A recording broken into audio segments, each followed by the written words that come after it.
Okay, so we're in an upward phase of the push-up. Okay, what are we doing with what is the humeral? What would that be? What are we talking about when we talk about humeral? The humerus, the bone. So what am I doing if the humerus is going this way? Extending. Okay, what if I'm going like this? Abduction. Abduction. Okay, what if I'm here and I go here toward the midline? Horizontal adduction. So that would be horizontal adduction, okay, of the humerus. So horizontal abduction, horizontal adduction of the humerus. You also just have abduction and adduction of the glenohumeral joint or the shoulder, okay? Aerobic exercise has been shown to improve an individual's lipids by increasing LDL. No, LDL is the bad cholesterol, low density lipoprotein, and then you have HDL. So it would increase HDL, which is our good cholesterol. So HDL is increased when we perform cardiorespiratory exercises. Sorry, what was number 1B? Number 1 was D, horizontal adduction. Okay, and they always, like does anybody remember when I said they like to talk about the horizontal adduction of the push-up? Anybody remember that? No? You do remember that? I said that early. They want you to know, for some reason, they want you to really know the horizontal adduction, because push-up and the pull are one of the two most common horizontal pushing and pulling movements. Okay, so aerobic exercise has shown to improve an individual's lipid profile by increasing HDL. Okay, which of the following is not a direct cause of atherosclerosis? So we have atherosclerosis, arterial sclerosis. Okay, what does sclerosis mean? It means hardening. Okay, athero would be the artery, so the hardening of the arteries. So hypertension increases hardening of the arteries because it starts to wear away at the actual walls of the artery. Smoking increases atherosclerosis by building up plaque or gook inside of your arteries. High LDL is the bad fats. That's going to increase. So a high carbohydrate diet would be the answer. That is not a direct cause of atherosclerosis. So just because you're eating a lot of carbs isn't going to increase your fat consumption, okay? Because you could be burning that carbs up during your workouts.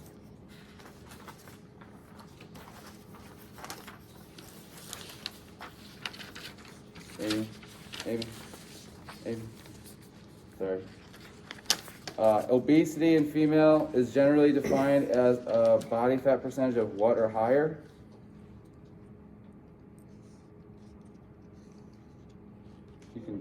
It was 25%, okay, 25%. So that would be A, okay? During the descent phase, yes? Wait, I'm sorry, is that like obesity or just like overweight, or are they just like using that interchangeably? So obesity starts at 25%. I think stage 2 starts at maybe 30%, but it goes in stages. But obesity starts for female at 25%. Okay. Yeah. Do you know what the male is off the top of your head? The what? For a male? I think it's 20%. I think it's just a 5% difference. Mm-hmm. During the descent phase of a standing barbell curl, the biceps are contracting concentrically, is this, okay? Eccentrically on the way down. So any descent is eccentric. So when I'm pushing, when I'm bench pressing and I'm on my descent, this would be my eccentric contraction. Your eccentric contraction actually increases mobility and increases strength more so than your concentric contraction, okay? Poor flexibility in the muscle indicated by the arrow can lead to exaggerated lordotic curvature and diminished range of motion of hip extension and knee flexion. So right on the front side of the femur, because we're looking at the what hip, the right or left hip in this picture? The right. So you have to look at first the picture, what way is the hip, because if we were looking at the back of the hip, we might be looking at the hamstrings, but we're looking at the front side of the hip, and we know this is our quadriceps. So we can take out semitendinosus, we know that's a hamstring. The biceps femoris is also a hamstring. The sartorius connects, it goes from the outside of the hip to the inside of the knee and forms like an S pattern, okay? And that's where we can kind of say, all right, that would be the rectus femoris. One, it's right on the femur, rectus meaning straight up and down, okay? Same thing with your rectus abdominis, straight up and down. So if you look at the Latin words of like rectus and like sartorius and all these other things, it's easier to remember the words of, or the names of the muscles if you learn the Latin words of the muscles too. Okay, 7, this muscle indicated by the arrow is the blank and works with the glutes minimus and medius to cause hip abduction, okay? You feel it as soon as you abduct your hip. This is the TFL, or the tensile fascial latae. Okay, that is the muscle located right in the pocket, okay? It connects into what? The iliotibial band, okay? That's that band or connective tissue. Remember, the iliotibial band is not a muscle, so it can't be stretched or, pushing into it. It's just pushing into connective tissue. Okay, so the iliopsoas, that's part of your psoas, your hip flexor group, so that would be located more in the medial side of the spine. Sartorius is that muscle that looks like an S, so sartorius S. Adductor magnus, we know adductors are on the inside, so tensorofascial latae leaves us with that pocket muscle. We feel it when we internally rotate our hip as well. We'll feel it turn on a little bit. Okay, number 8, during the performance of a back squat, what is the prime mover for hip extension? So what's the prime mover of hip extension when I squeeze my glutes? That would be the gluteus maximus. Maximus meaning the biggest muscle in the body. Are these over here the ones that are wrong, or are these? Because these have all been. On the left side. Okay. On the left side. So if it went through the paper, yeah, anything on the left Okay, side. I see. Sorry if it went through there. So that would be the glute max. What muscle group functions as the antagonist? So you have agonist muscle. If I'm performing a bicep curl, the agonist would be what? Agonist. So agonist Bicep. would be the bicep. Antag would be the opposite. So ant meaning opposite side of the prime mover. So agonist meaning prime mover, antagonist meaning the muscle that's being lengthened but not being moved. Okay, so for number 9, what muscle group functions as the antagonist during the performance of a leg extension? You have to think, what is a leg extension? Is it a hip extension? This would be hip extension. Here you're thinking leg, so extending the knee is what they're really talking about. And so that's why it's really important, one, for me to give you the same tests that are or questions that are gonna be on the NCSF, because they might, like for me, I might say, why didn't they say knee extension, right? But they said leg extension. So you have to understand that that's what they mean, okay? So the antagonist of the quadriceps would be the hamstrings. So for number 9 would be hamstrings, okay? And we had that twice. So if you got it wrong, both times you'll still get 1 point, okay? I know one person switched their answers on that, so I'll have to figure out how I'm gonna do that. All right. Which muscle is responsible for stabilizing the pelvis and spine in the frontal plane and acts and functions as a mover during lateral trunk flexion? So my rectus abdominis, I can count that out because I know that's a flexion muscle. It's not lateral.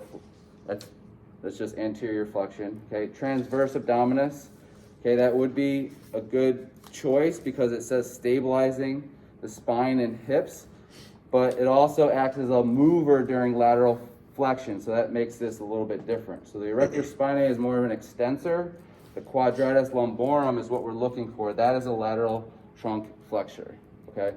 So the quadratus lumborum not only works with stability, but also it adds a movement component in lateral flexion. Okay, that quadratus lumborum turns on when we're in the lateral sling system and when we're on one leg, okay? So if I'm carrying a weight, it also acts as a stabilizer on the opposite side that I'm carrying the weight. Number 11, which muscle is responsible for shoulder elevation during the performance of the shrug exercise? So that's the upper trap. The erector spinae is more of an extensor. The rotator cuff, we're thinking more about internal and external rotation. Serratus anterior, that's more of a pushing motion. Okay, so we're thinking shrugging. The traps control the scapula. Okay, the scapula is inferior of the traps. So hardening of the arteries associated with smoking is termed, so hardening, sclerosis, arteries, arterio, so arteriosclerosis would match that. Number 12, hyperlipidemia, that's high fat, okay. 13, minimal physical activity, guidelines for general health benefits is 150 minutes. So that would be C, I think most of us got that. 14, blank adaptation, blank response occurs with repeated stress which causes chronic system adaptations. Is that going to be plastic or elastic? Plastic. It's going to be plastic response with repeated stress. So a plastic response is a more of a long-term response than a elastic response. 15, which of the following relates to the synergistic ability of muscles, nerves, and proprioceptors to maintain body segment positioning and offset disruptive forces. So offsetting disruptive forces would be stability. Mobility is moving through range of motion. Power is like jumping, and strength would just not fit as well. So the offset of disruptive forces, that is what stability, and the ability to use all the muscles and proprioceptors would be stability as well. 16, an individual with no known risk factors for cardiovascular disease recommended to have LDL cholesterol measures no higher than, what was that? 130. 130, yep, so 130, okay. Now, if someone had risk factors for heart disease, what would it be?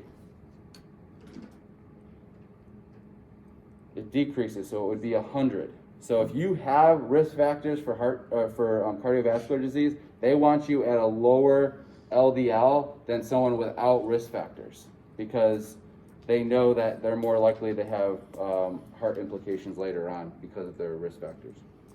Which of the following is considered stage 1 hypertension? Okay, that's B, 130 over 80. Stage 2 would occur at 140. Okay. And A, we're not in stage 1 at all. We look good at A.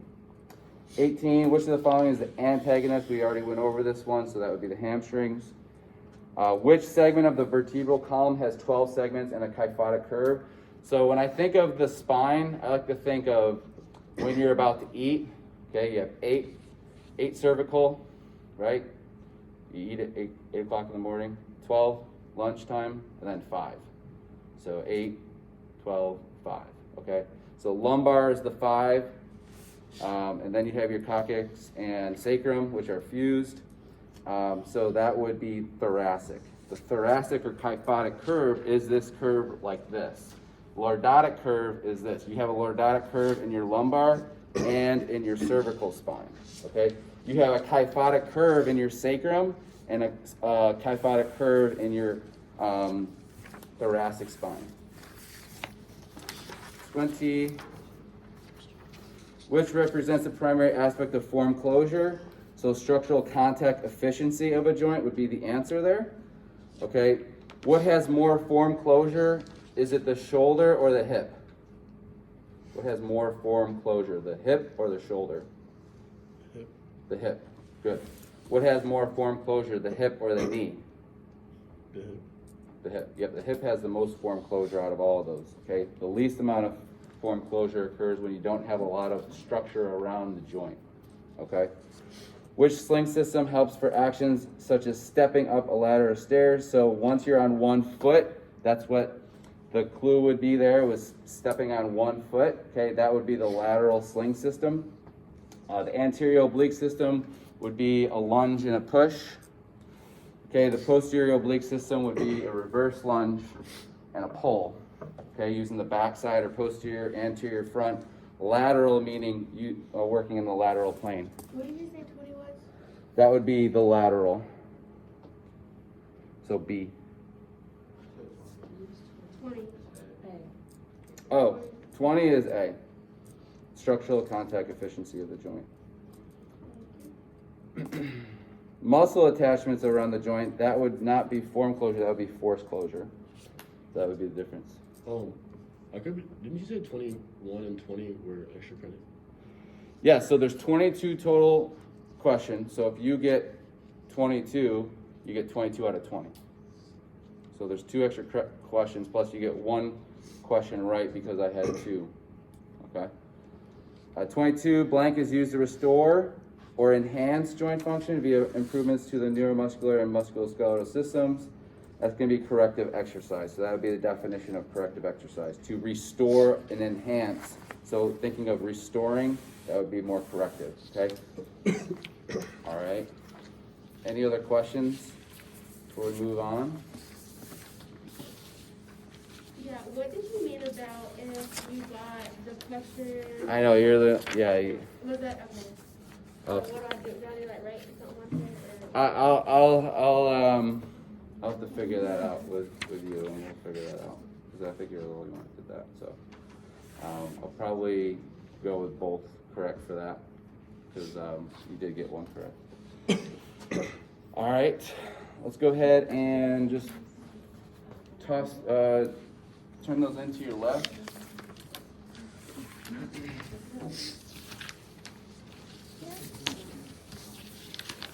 Okay. And if you got more than half of them right, then you're probably doing pretty well. Okay.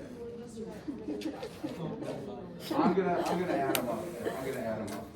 If you added them up, that's fine. I'll just correct it. I'll just double check. Okay, I'll get that. Okay.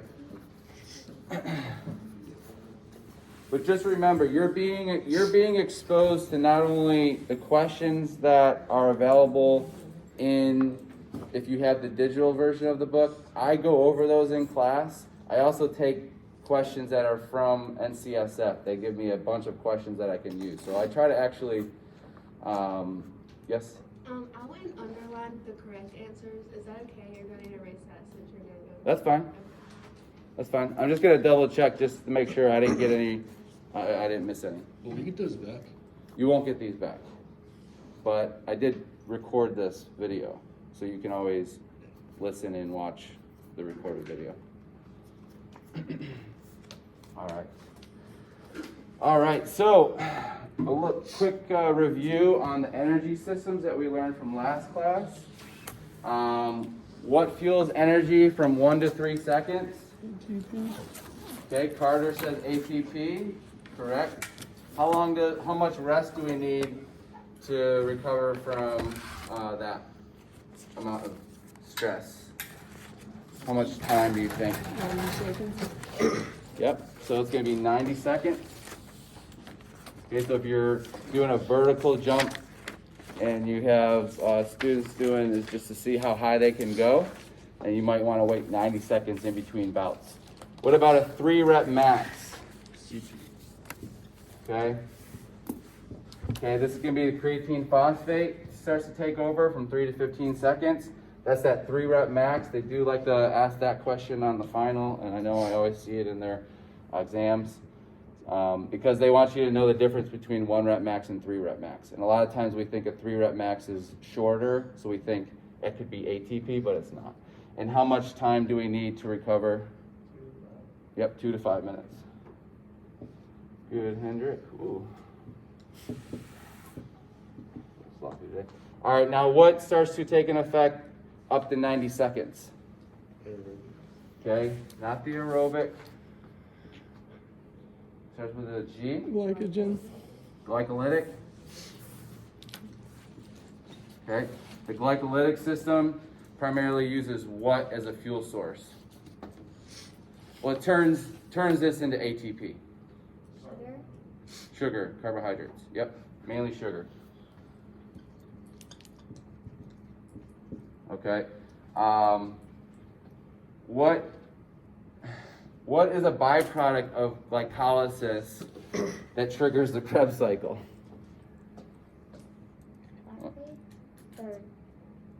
Lactate is buffer that is triggered by the glycolytic system. So yes, lactate is triggered by the glycolytic system, but there's something else that triggers Krebs cycle. Pyruvate, yeah. So it took me like 10 years to learn that, but yeah, that's what it does. So your body sends, I guess, responses to whatever energy system you're using to use different types of energy systems to perform work, right?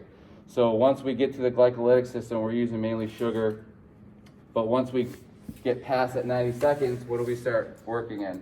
Aerobic metabolism. Yep, aerobic metabolism. Okay, which we're trying, what are we using as a fuel source primarily?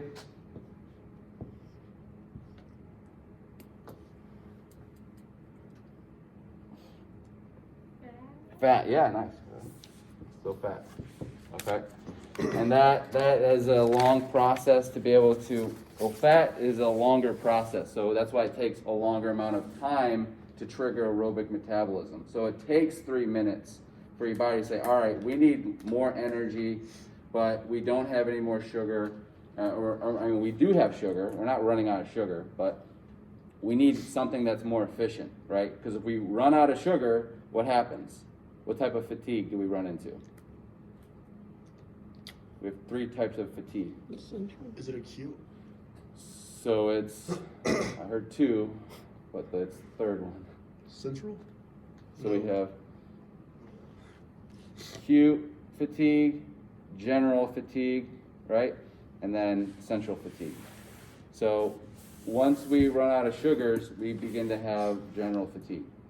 If we didn't eat anything before our workout and we hit the wall because we're doing a marathon without any food in our system, that would be called central fatigue, which starts to affect the central nervous system.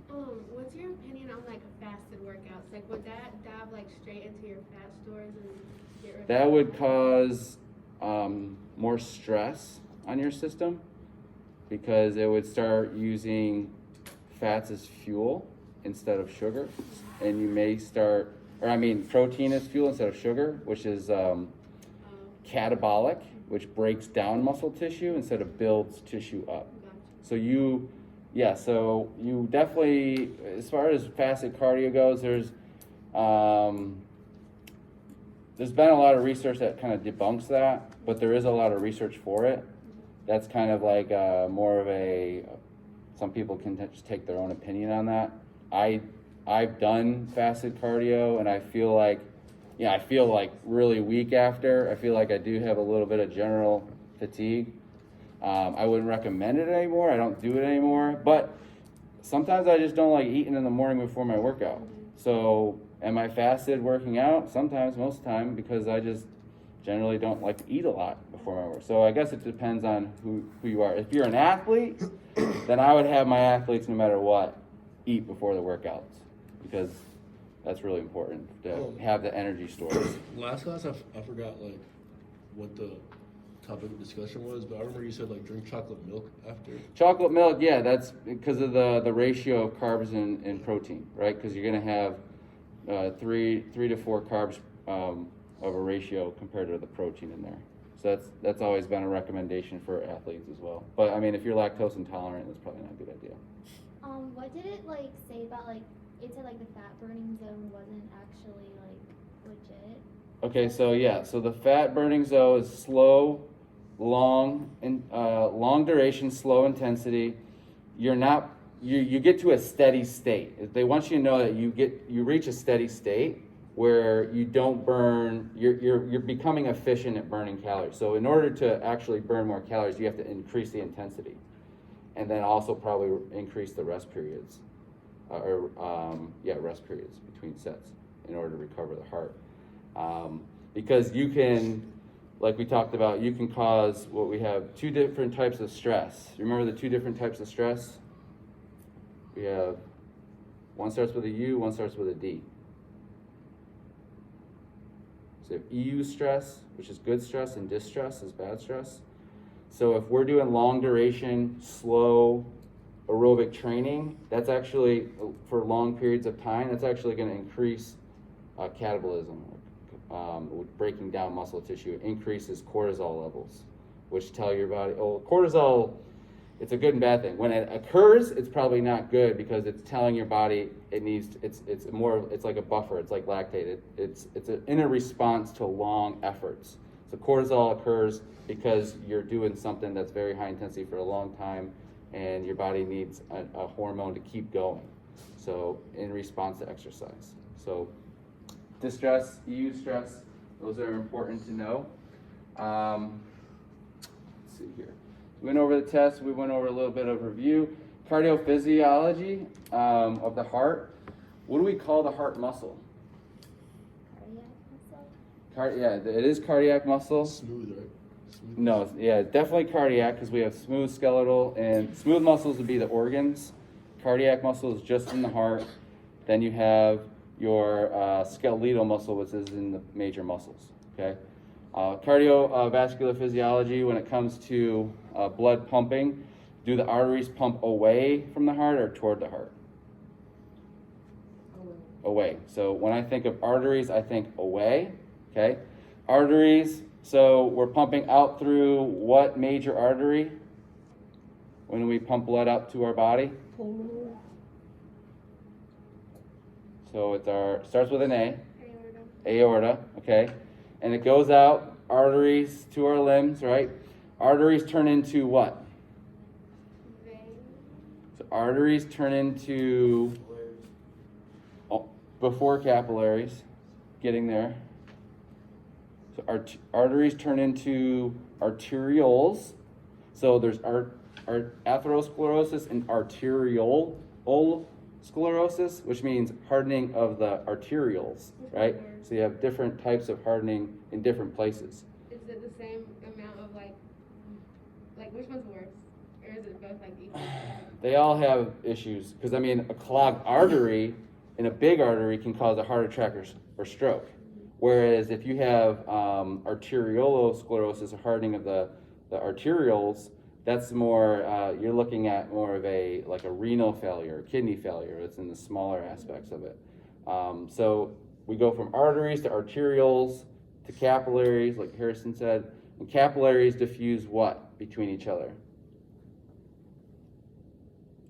We're diffusing. What are we getting? What are we doing when we're pumping blood? What are we trying to do? We're trying to give our body what? Oxygen. So our capillaries are diffusion points between the veins and the arterioles and the venules. Okay, so the capillaries are where the arterioles and venules meet, and then the venules from the capillaries take the deoxygenated blood to the what? The venules take deoxygenated blood to the what? Venules turns into vein. Okay, so arterioles, capillaries, venules into the veins, up to the superior and inferior vena cava. Okay, what do we call the difference between the saturation of oxygen moving away and back to the heart? Everybody remember? Blank blank difference. AV difference. So that's a difference between the saturation of blood levels. They want you to know the AV difference is the difference of saturation of how much oxygen you're actually able to use. So let's just say you're pumping a bunch of oxygen toward your body, but it's not using it. It's going to be a lot of return of more oxygen. So we want our body to actually be more efficient. So the AV difference is the saturation levels. Okay. Stroke volume, volume of blood expelled per contraction. Okay. Now let's turn this on real quick.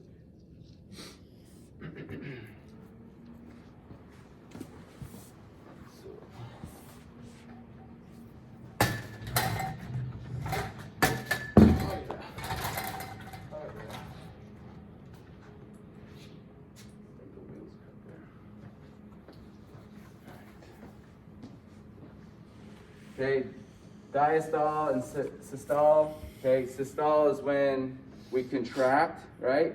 Systolic pressure is our blood pumping, and then diastolic pressure is when the blood, or when the heart fills up with blood. Okay, that's the difference between systolic and diastolic, or systole and diastolic. We're gonna start moving into the endocrine system today. Does anybody know what the endocrine system is responsible for? The endocrine system? What do y'all think the endocrine system does? What does it regulate? Hormones. Okay. So we're going to learn a little bit about that today.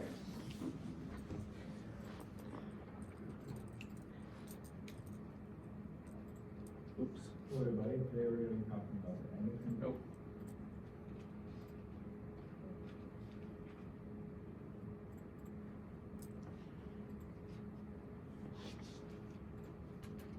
Okay, so, okay, we haven't gone over eustress and distress yet. So we're going to talk about that again. We're going to define the role of hormones. You should be familiar with basic endocrine glands. The endocrine system is really important for muscle hypertrophy because it has to deal with testosterone and estrogen. So we're going to be talking about that today. Anabolic hormones, those are the hormones that increase anabolism or increase in muscle tissue. Catabolism, it decreases muscle tissue. Okay, explain the role of estrogen in bone health. So estrogen is really important for bone health, if you didn't know.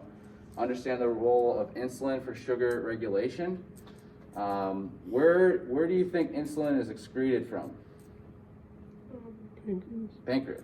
Nice. What else does the pancreas secrete beside insulin?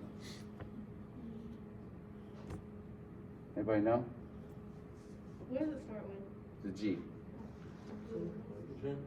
Glucagon. So it is glucose.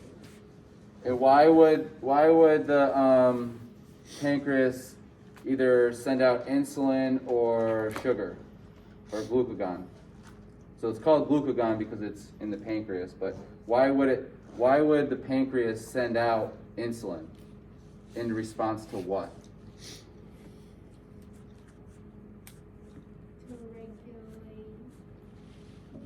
Go ahead.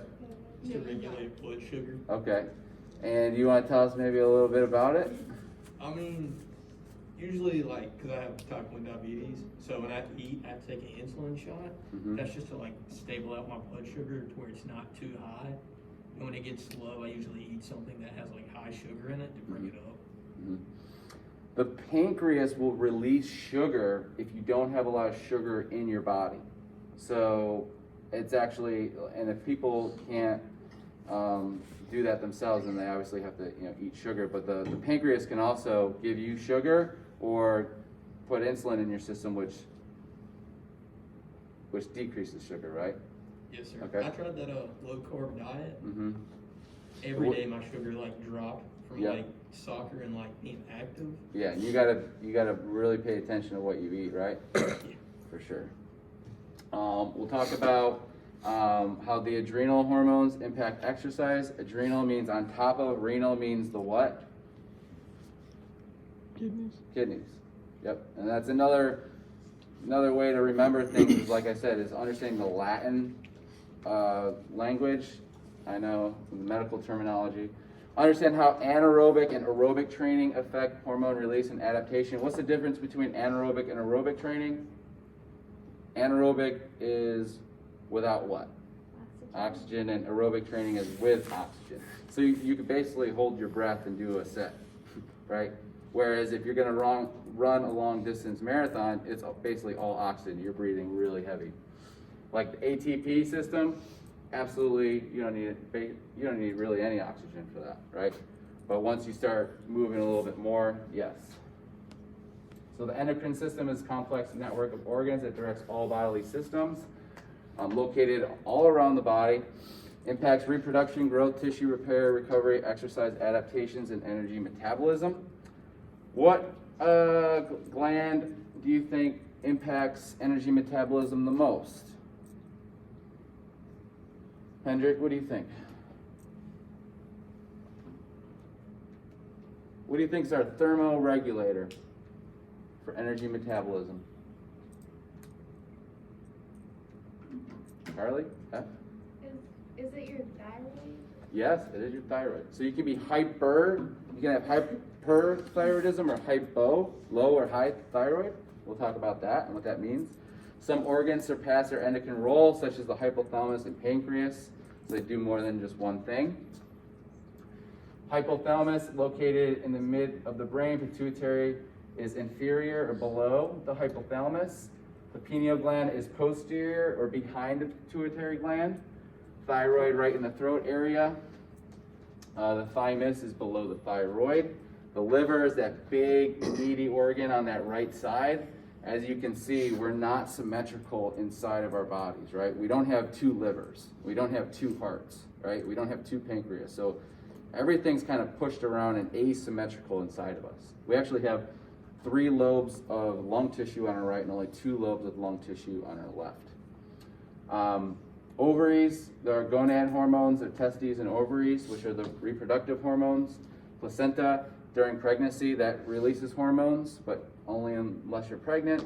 And the adrenal glands, like I said, which are right on top of the kidneys. Okay, adrenal glands, anybody know what they're responsible for? Releasing adrenaline, okay, in the form of epi and norepinephrine, okay, stimulates the fight or flight responses. So yeah, we didn't go over hormones yet, or the stress continuum. So we have anabolic hormones and catabolic hormones. So hormones that increase neural efficiency and vascular compliance, oxygen extraction, cardiac function, musculoskeletal integrity and function. So stress can either do one or two things, okay? It can increase neural efficiency, vascular compliance, oxygen extraction, cardiac function, or musculoskeletal integrity and function. Or distress, you can have increased platelet adhesion or breaking apart, cortisol production, okay? LDL and triglycerides. So we start increasing LDL and triglycerides when we're stressed. Susceptibility to low-grade inflammation, which can increase muscle stiffness and joint inflammation, and then loss of protein-sparing mechanism. So when we are in distress, when we are in catabolism, we lose our protein-sparing mechanism, meaning that we start to lose muscle tissue because of the stress hormones, okay? Because we start to eat away and break down instead of building up. And there's ways to increase or decrease both of these, and we'll talk about that. Okay, so the role of the hormones is the release from those glands.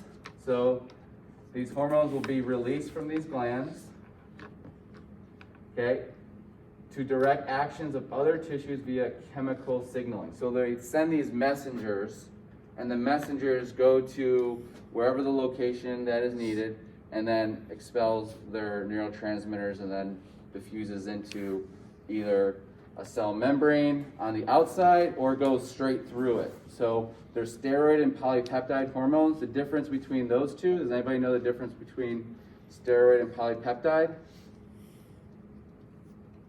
So steroid hormones are made from cholesterol, which means that they can just diffuse right through. They don't need to meet a receptor. Whereas the polypeptide, those are amino acid based or protein based. So the main difference is steroids are cholesterol formed, and then polypeptide are amino acid or protein formed. Each hormone can only interact with tissues with the correct receptor, so it has to fit the puzzle basically for it to actually work. Pituitary hormones. The pituitary gland regulates anabolic hormones in conjunction with the hypothalamus. Okay, that tiny little pituitary gland. Growth hormone signals the release of IGF-1 or insulin growth factor from the liver to promote muscle hypertrophy. So whenever you think of IGF-1, think of hypertrophy. If you're a bodybuilder, you want IGF-1. Where is it released? It's released from the liver. Okay, growth hormone is released with resistance training. Okay, heavy weightlifting elicits the greatest response from anabolic hormones.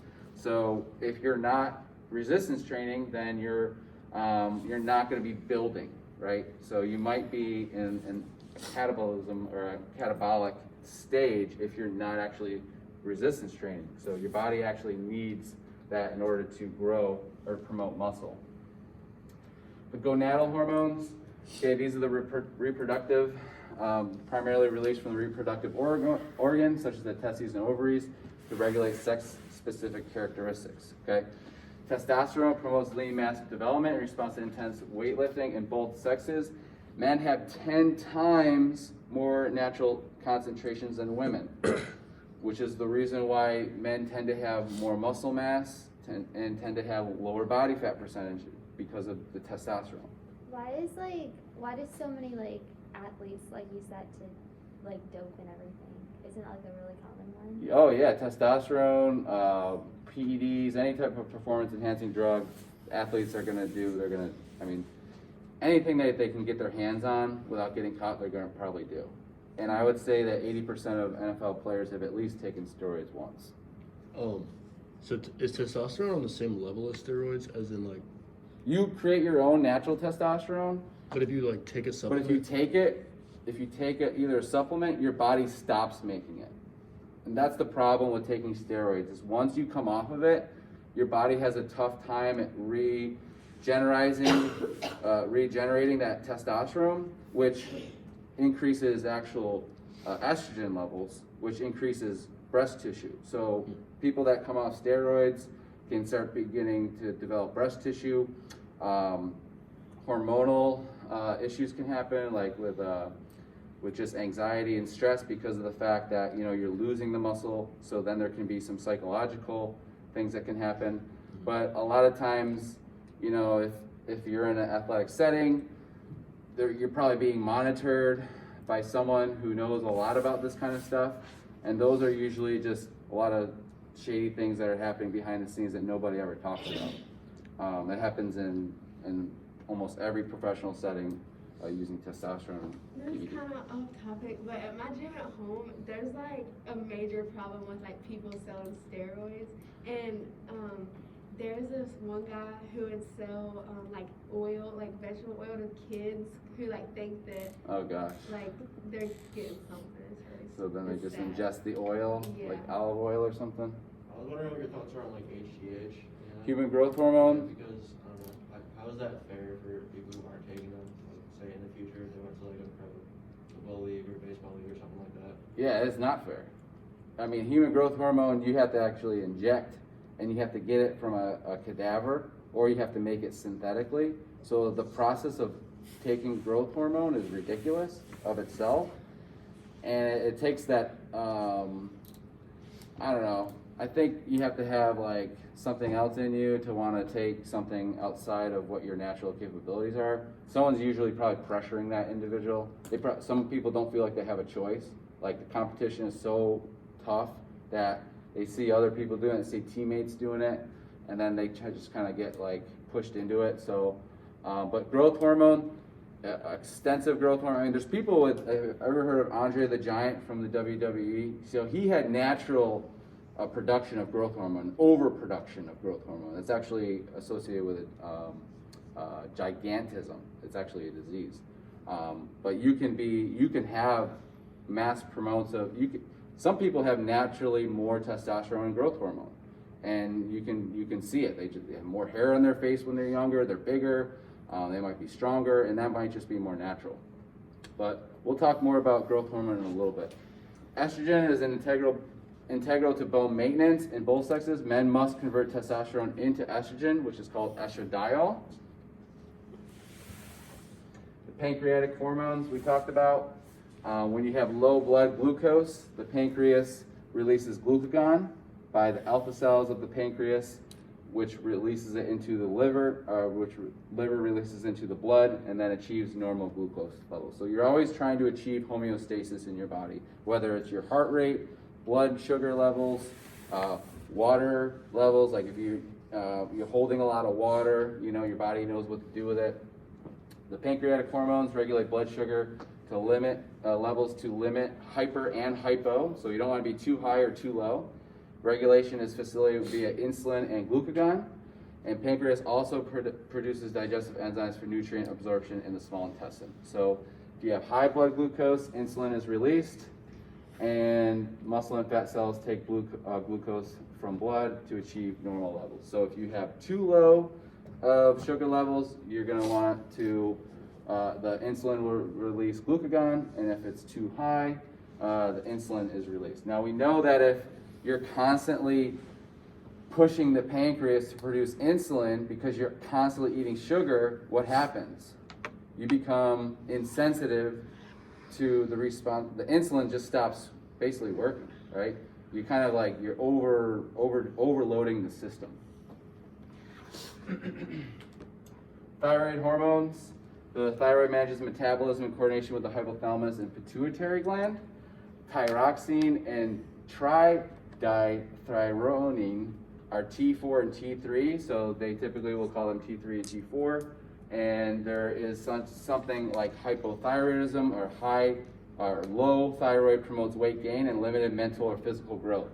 My wife actually has hypothyroidism, but it didn't promote weight gain for her. So not everybody with hypothyroidism is going to experience the weight gain, but there could be some mental side effects of having a low thyroid. It might be low energy, right?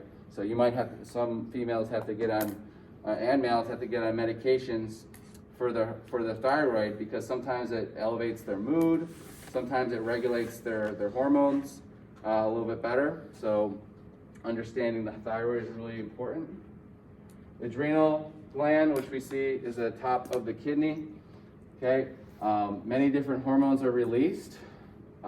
Regulates response to mental and physical stress, including exercise. Okay, it releases cortisol, which regulates metabolic and cardiovascular functions. Chronic elevation is catabolic and associated with overtraining.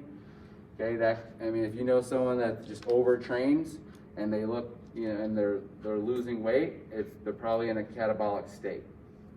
Okay, epinephrine and norepinephrine, potent neurotransmitters that increase circulation, ventilation, and carbohydrate metabolism to prepare for exertion. So that gets us ready for fight or flight. And catecholamines regulate the flight or flight response. Okay, we have different receptors, or we have different types of hormones. We have mineralocorticoids, glucocorticoids, androgens, catecholamines, and peptides. They're probably not going to have you remember all these and understand that. You won't have to be labeling the kidney or anything, but they want you to know that it promotes more than just epinephrine and norepinephrine. Adrenal overload. So fight or flight response, so acute surge in adrenal activity which expedites increased cardiac output. So when that blood flow and metabolism to rapidly deal with a perceived threat, so we immediately increase heart rate, ventilation, and blood flow with sugar as soon as the adrenaline kicks on. Key concept that the adrenals are vital to managing exercise stress, but chronic stress release due to nonstop life stress can cause catabolism, fat gain, and immunity issues. So if you're constantly turning on your fight or flight, then you're going to increase the cortisol levels, you're going to increase catabolism, okay? Endocrine system summary. So these are the major endocrine glands that you should be familiar with. You should know the hormones that they release and then the actions, okay? So the endocrine system regulates all major adaptations to exercise as well as the maintenance of homeostasis. Anterior pituitary releases growth hormone. Okay, growth hormone stimulates IGF-1, which is in the liver, which causes protein synthesis and growth and metabolism. So more growth hormone you have, yes, the more hypertrophy you're going to have. Okay, more protein synthesis, growth, and metabolism that will occur. You'll be able to metabolize the sugars a lot easier with growth hormone releasage, which can happen through resistance training or if you're getting it illegally, that way as well. So thyroid, thyroxine, stimulates metabolic rate, regulates cell growth and activity. Okay, increases or decreases your metabolism. Adrenal cortex, cortisol and aldosterone are the hormones that are released by the adrenal cortex. Promotes use of fatty acids and protein catabolism, conserves sugar, maintains blood glucose levels. Aldosterone promotes sodium, potassium metabolism, and water retention. Adrenal medulla, you have your epinephrine and norepinephrine. Epinephrine increases cardiac output, increases glycogen catabolism and fatty acid release. Norepinephrine has properties of epinephrine and constricts blood vessels. So why would we want to constrict blood blood vessels because we want to increase blood pressure and heart rate, okay? That is a way that our body is able to stimulate the fast response if needed, okay? So those adrenaline, think of it like that. Pancreas, we talked about insulin and glucagon. Insulin promotes glucose uptake by the cell, stores glycogen, and aids in protein synthesis, whereas glucagon releases sugar from the liver into circulation. The liver has insulin-like growth factors, okay? IGF-1, which increases protein synthesis, which is like hypertrophy. Ovaries, that releases estrogen, which stimulates bone remodeling activity, which is the female sex hormone, and testes releases testosterone, which stimulates growth, increases protein anabolism, reduces body fat, and is the male sex hormone. So in summary, hormone response vary based on intensity and volume. Resistance training and endurance training at high intensity equals increased anabolic and adrenal activity, okay? Long duration, lower intensity endurance training suppresses anabolic activity, increases potentially catabolic activity. Example would be for cortisol for energy, okay? Resistance training and endurance training equals improved insulin sensitivity. So whether you're endurance training or resistance training, you're gonna have better insulin sensitivity, which obviously we know decreases the amount of sugar in your blood after you eat, okay? So it helps you do that a little bit better when you train, okay?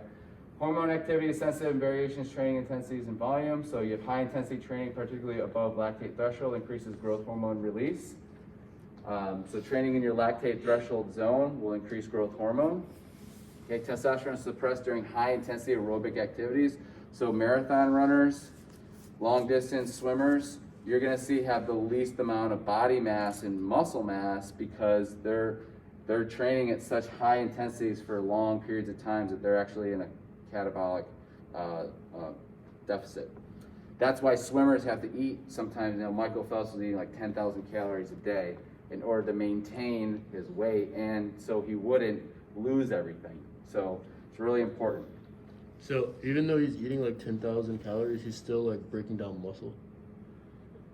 Not if he's eating 10,000 calories. So I mean, he is probably he's probably able to buffer the cortisol.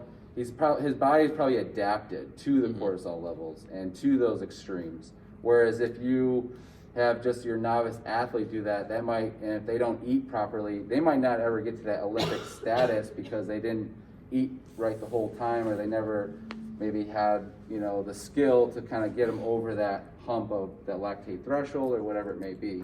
But your body has to be able to kind of regulate itself, and for sure, I mean, if you're eating up to the amount of calories you're burning, that's probably what you need to do, but he probably is still in a catabolic deficit. So insulin sensitivity is heightened and glucagon levels increase with prolonged exercise. Catecholamines remain somewhat stable during steady work.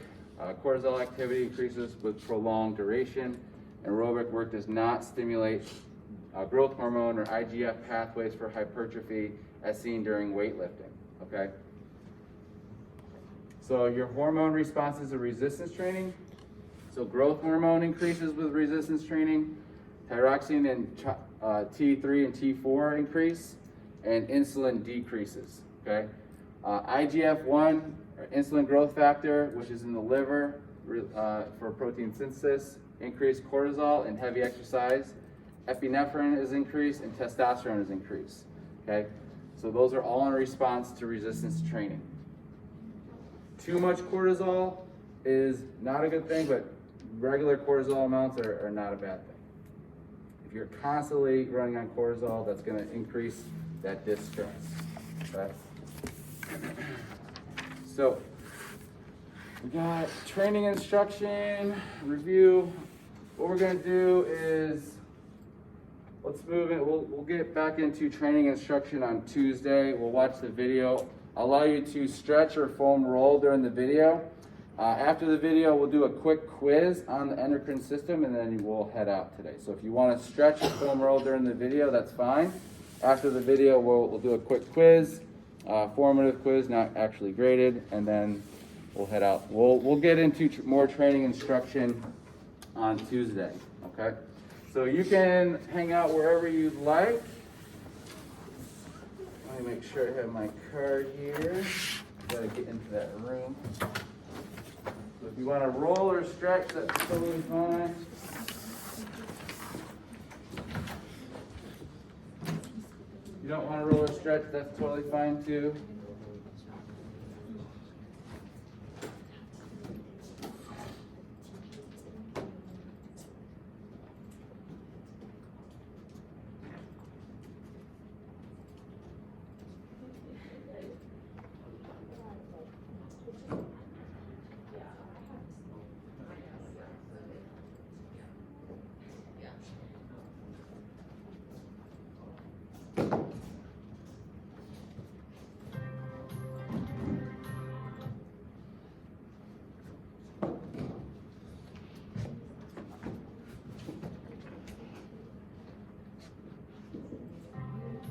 In this lesson, we will cover the endocrine system. The endocrine system is a complex network of organs and glands that direct all other bodily systems. They impact reproduction, muscle growth, tissue repair, exercise adaptations, energy metabolism, body temperature, and various other homeostatic functions. The endocrine system also regulates physiological responses to stress. Eustress is a positive form of stress that improves health and can be caused by factors such as exercise or working towards obtainable goals at work. Distress is a negative form of stress that impacts well-being, such as anxiety or lack of sleep. Hormonal responses to positive stress improve neuromuscular and cardiovascular efficiency, while responses to distress can suppress the immune system, promote catabolic activity, and increase the risk for disease. Hormones are released via the endocrine system and direct the actions of all other tissues via chemical signals. There are steroid and polypeptide hormones. Steroid hormones are cholesterol-based and often directly impact the function of other tissues. Examples include cortisol, estrogen, and testosterone. Polypeptide hormones are comprised of amino acid chains that attach to receptors on target cells to initiate secondary actions. Examples include insulin and glucagon. Each hormone can only interact with the corresponding tissues or cells that have the correct receptor. This allows only the right hormones to manipulate the right tissues. Let's progress by covering the major types of hormones and how they impact performance and adaptations. We will begin by covering the pituitary and gonadal hormones. The pituitary gland works in conjunction with the hypothalamus to regulate anabolic hormone activity, so it has a major part to play in resistance training adaptations. Anabolic hormones are those which stimulate protein synthesis and the potential for lean mass gains. Growth hormone is released from the pituitary to promote protein synthesis for muscle growth in response to stressful, heavy weightlifting. It expedites the release of insulin-like growth factor 1, or IGF-1, from the liver, which is known to be the central signaling hormone for the promotion of hypertrophy. Growth hormone also protects glycogen reserves by limiting carbohydrate metabolism and mobilizing fats for fuel instead. Major gonadal hormones, primarily released from reproductive organs, including the testes and ovaries, include testosterone and estrogen. These hormones regulate sex-specific characteristics as well as adaptations to training. Testosterone regulates the development of male secondary characteristics such as facial hair and acts upon genes to promote lean mass development in response to intense weightlifting. Men possess 10 times the quantity of women, but both sexes experience increases with appropriate training. estrogen promotes the development of female secondary characteristics, such as breast tissue, and is vital to bone health among both sexes. Men must convert their testosterone into needed estrogen in the form of estradiol. Let's continue by addressing hormone activity from the pancreas and thyroid. The pancreas produces digestive enzymes for improved nutrient absorption in the small intestines, and also helps regulate blood sugar levels by releasing insulin and glucagon. These hormones work reciprocally to limit the risk for hypo or hyperglycemia, being dangerously low or high blood glucose, respectively. High blood glucose can directly damage bodily tissues, while low blood glucose can cause fainting and disorientation, as the metabolic demands of the brain and central nervous system cannot be met. Now, insulin allows blood glucose to be pulled from circulation into tissues based on need. It also plays a role in tissue growth, so dysfunction is directly associated with diabetes. Glucagon, on the other hand, stimulates glycogen breakdown in the liver to release glucose into circulation in response to low blood glucose levels. So we see that insulin and glucagon work together to walk the fine line of optimizing blood glucose levels in response to meals, stress, and activity. Continuing forward, the thyroid serves as the primary regulator for growth and one's rate of metabolism. It coordinates with the hypothalamus and pituitary glands via the release of hormones commonly referred to as T3 and T4. Proper activity of these hormones is important for childhood development and lean mass maintenance. Some individuals who have a very hard time managing a healthy body weight may be suffering from hypothyroidism, which can result in weight gain, limited lean tissue growth, and even reduced mental development due to low activity of the thyroid gland. Let's now address the adrenal hormones, which have a major part to play in regulating one's response to daily stresses, including exercise. The adrenal glands, located above the kidneys, release various hormones such as cortisol, as well as epinephrine and norepinephrine, which are collectively categorized as catecholamines. Cortisol regulates many metabolic and cardiovascular functions and helps manage blood pressure. It is released in response to exercise, especially prolonged, as well as mental stress. Chronic elevation promotes muscle catabolism and is associated with overtraining.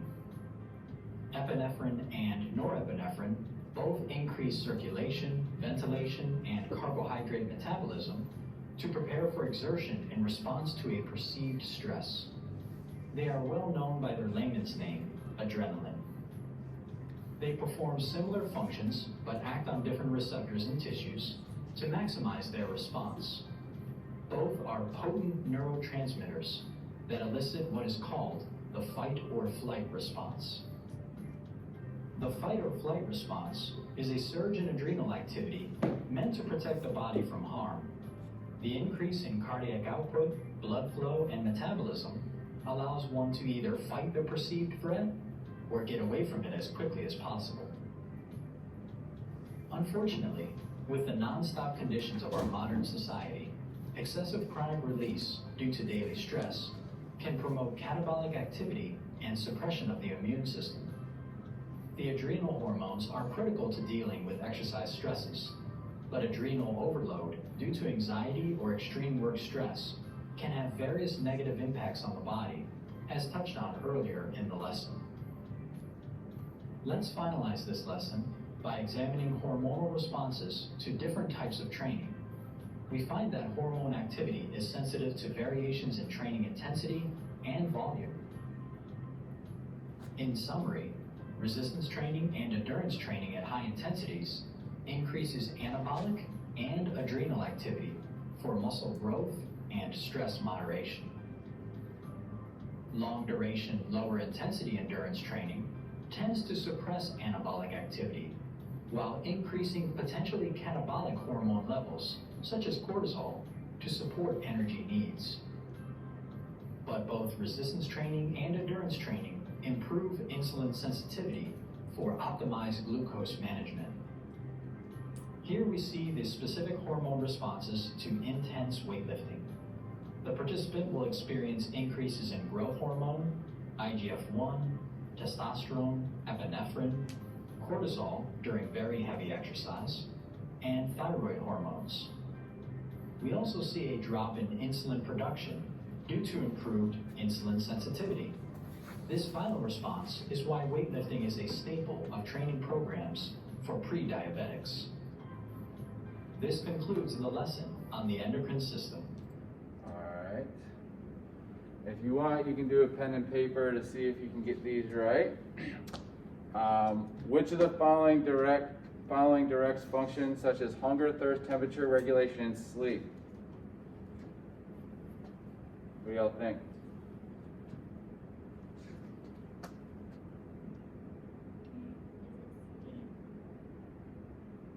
Who thinks it's A? Raise your hand. B, C, D. The blank secretes digestive enzymes, also produce hormones for blood glucose management. A, raise your hand, gallbladder. B, testes. C, adrenal glands. D, pancreas. Which of the following is released from the liver and considered to be a primary signaling hormone of the promotion of muscle hypertrophy?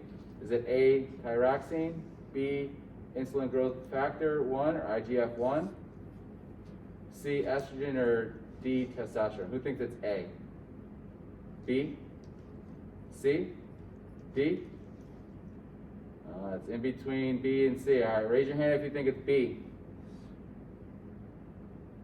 Raise your hand if you think it's D. Okay, we'll see if we're right. Which of the following is the greatest impact of one's rate of metabolism? Raise your hand if you think it's A, pineal gland. Raise your hand if you think it's B, adrenal gland.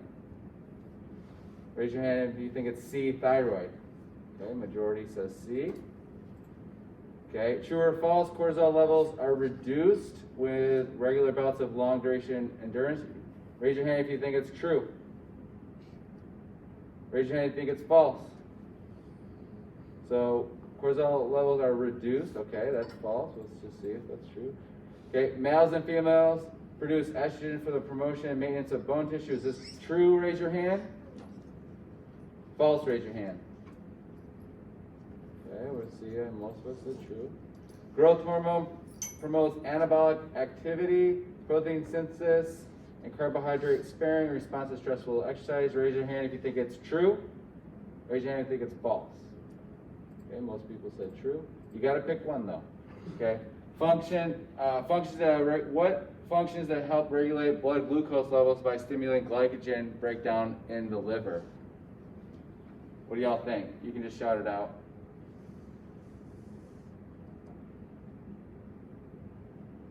Insulin? Okay, yes. Okay, insulin. Okay, we'll see if it's insulin. Any other guesses? Just insulin? Okay. Blank is suppressed during high intensity aerobic activity but increased with resistance training. What is suppressed during high intensity aerobic activity but increases with resistance training? Any guesses? Okay, identify the primary function of each of the following adrenal hormones. Cortisol. Anybody know what the function of cortisol is? What's that? I don't know, but I know it helps give you energy, right? Like maintain your energy. Okay, so it kind of buffers, it helps you when you're at increased bouts of long duration exercise. Okay, epinephrine, okay, that's a stimulant that increases blood pressure, it increases ventilation. All right, let's see where we're at here. So the first one, yes, we got that right, hypothalamus. Second one, yes, we got that right, pancreas. Third one, Ooh, insulin growth factor, okay? Which of the following is released from the liver? Remember, we talked about IGF-1 being released from the liver and considered to be primary signal hormone for promotion of muscle hypertrophy. That is IGF-1, okay? 4, thyroid, y'all got that right. 5, false, you were correct about that. 6 was true, you were correct about estrogen being promotion and maintenance of bone tissue. 7, true or false, growth hormone promotes anabolic activity. True. 8, glucagon. Okay, that actually helps regulate blood glucose levels by stimulating glycogen breakdown in the liver. Remember, insulin would lower the amount of blood sugar, where glucagon increases or stimulates glycogen breakdown in the liver. Okay. 9, testosterone is suppressed during high-intensity aerobic activity. Okay. Cortisol regulates numerous metabolic cardiovascular functions. It helps manage blood pressure, release in response to exercise stress, and low blood glucose concentrations. And you have epinephrine, which increases blood circulation, ventilation, and carbohydrate metabolism. Okay. And I think that will be good for today. All right. All right, good work, everyone. We will see you all on Tuesday.